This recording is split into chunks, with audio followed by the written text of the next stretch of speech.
Today what we're going to do is brakes, discs, and pads on this Mazda 3.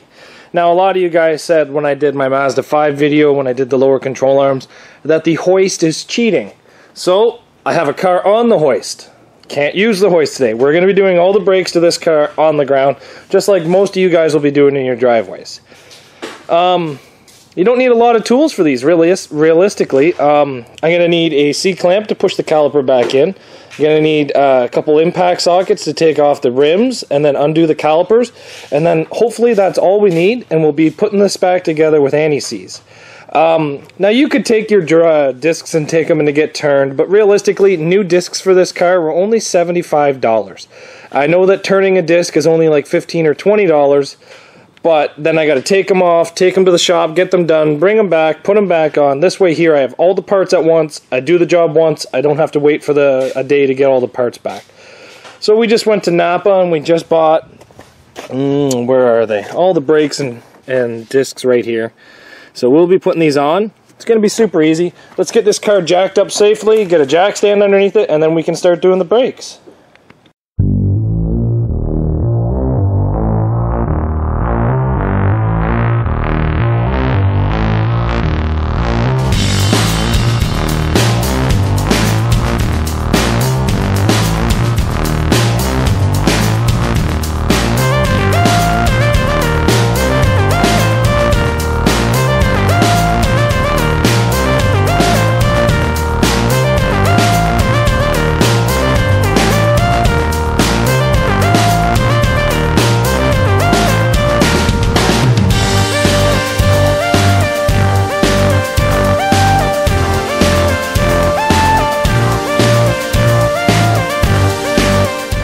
We got the disc off. It didn't come off very easily.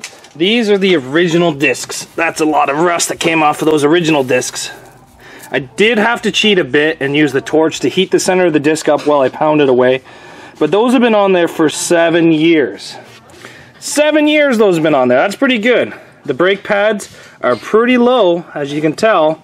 So what we're going to do now is we're going to compress this cylinder back in, and then we're going to put the new disc on. A lot of you guys are going to say that I shouldn't have the caliper resting on this. It's not as bad as you guys think, especially on these newer cars. The rubber's still in some pretty good shape. It is good practice to zip tie it up. But what we're going to do now is just get the Bessie clamp right there on the ground, put it on the side on this, and then compress this back in. So let me show you how we're going to do that. First we got to do is knock the outside pad off the caliper. So with the caliper in your hand, take your hammer, knock the outside pad off, just like that. And then what we're going to do is you're going to take this clamp, you're going to run it all the way out. Maybe not all the way, just enough to get the job done. Then you put it inside of here, just like this. They sell fancy tools to do this, but if you use the old brake pads, it usually works out pretty good. And then you just push the piston back into the caliper. Because with the old brake pads, the piston kind of extends quite a bit, and all you're doing is just basically pushing her back in. There you go. Piston's all the way back in. Now we can take this Bessie clamp off, the C-clamp off, take the inner pad out,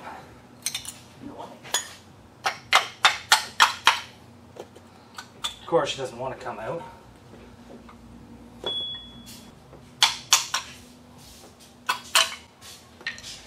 And with the inside brake pad out, we can install our new brake pads.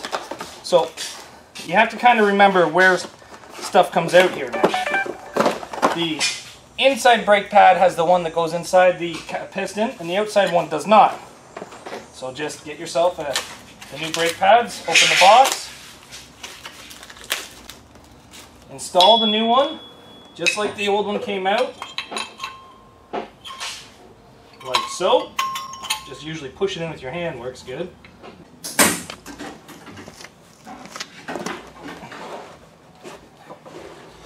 Well, this side didn't go together very well. The brake pad did not want to go inside the caliper, so I actually had to take the caliper half apart, slide the pad halfway in, and then slide them all in as one unit. I think it's a pretty bad design. This car just got out of warranty. It has 122,000 kilometers on it, and realistically, every other oil change, Mazda says they take these brakes apart and oil up everything. I'm telling you right now, they have never taken these apart to oil them. I can tell that just from doing this. All the sliders were really, really dry. It's pretty bad. You buy a brand new car from a dealership. Now, mind you, this car is 7 years old now, 6 years old, but you buy this car from a dealership and they say they take care of you, and they never do.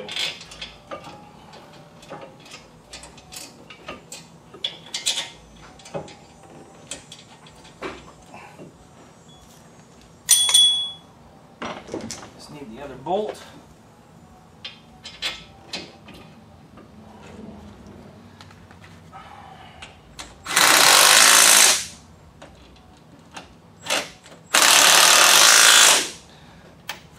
But realistically, other than getting the disc off and trying to figure out what that caliper needed to get on and off, this was not a super labor-intensive job. This was maybe, just for this side, 25-30 minutes. Now, I did have to break out the torch and heat up the disc, but kind of hoping I don't have to do that on the other side.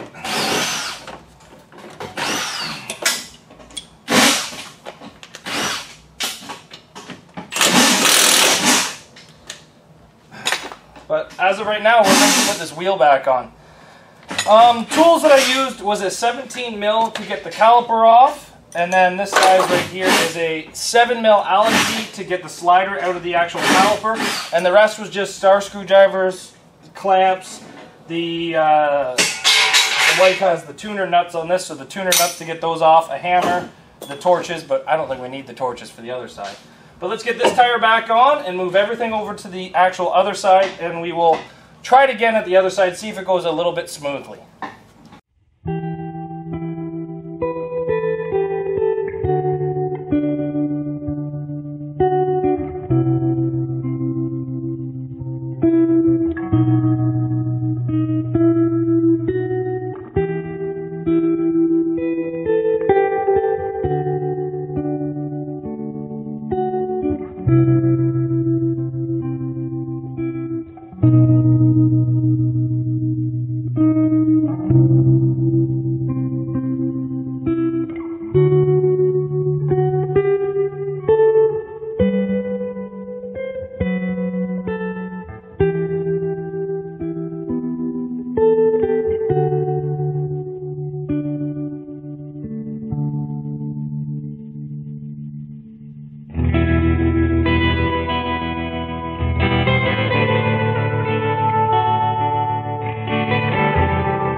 We did the brakes on this thing, and honestly, it was not that easy of a job, but you know what, they had to be done. Here's what the brake pads look like coming out of this car. And some of them are even worse than others. So, let's get her to pull the car out. Just testing her brakes as she starts backing up. That's what you gotta do when you do it, right guys? You gotta pump them a couple times before you go to go. Well, what do you think of the new brakes? Perfect. Don't do a burnout. Don't. But anyway, they came off, the brakes came off quite actually difficult. I had to heat them up with the torch and pound them off. And then the driver's side actually split in half. Shows you how hard I was hitting with the hammer trying to get them off. Overall difficulty, if your brakes are as hard as they are to come off on this one, and you don't have a torch, I would say maybe a 3 or a 4, just because of how hard it is to actually get these off. But if you guys are having it's still a little warm, if you guys are having a really hard time getting these off, and you do not have a torch set, if you take a mini grinder, and you cut right there, and then like right there, and then right there, but you don't actually hit the wheel bearing, you just kind of cut through this and make it weaker, you're going to be able to take this off in a couple pieces.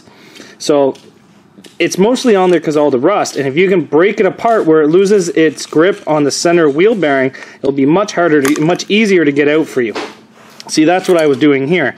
I cut this with a torch. As you can see how thick that is before you got to the wheel bearing, and then I hammered it, which caused a pressure crack right here at the top, and then that crack went all the way down through, which released all the rust around. So that's what I did. But to each their own. And you guys can do a lot of these repairs in your own house to save money. Mazda quoted us how much to do the brakes on this car? Like $300 or $400. Nah, she's saying $400, but I think that's a little bit of an understatement. I got these discs for about $60 a piece, brand new, and I got the premium pads because I know how hard my wife is driving around corners. So that was still $75, but I could have got cheaper ones if I wanted them. All in all, not bad. I think it took me an hour and a half to do both front brakes, even with a couple of the problems that I came across. So feel free to do this at your own houses, guys.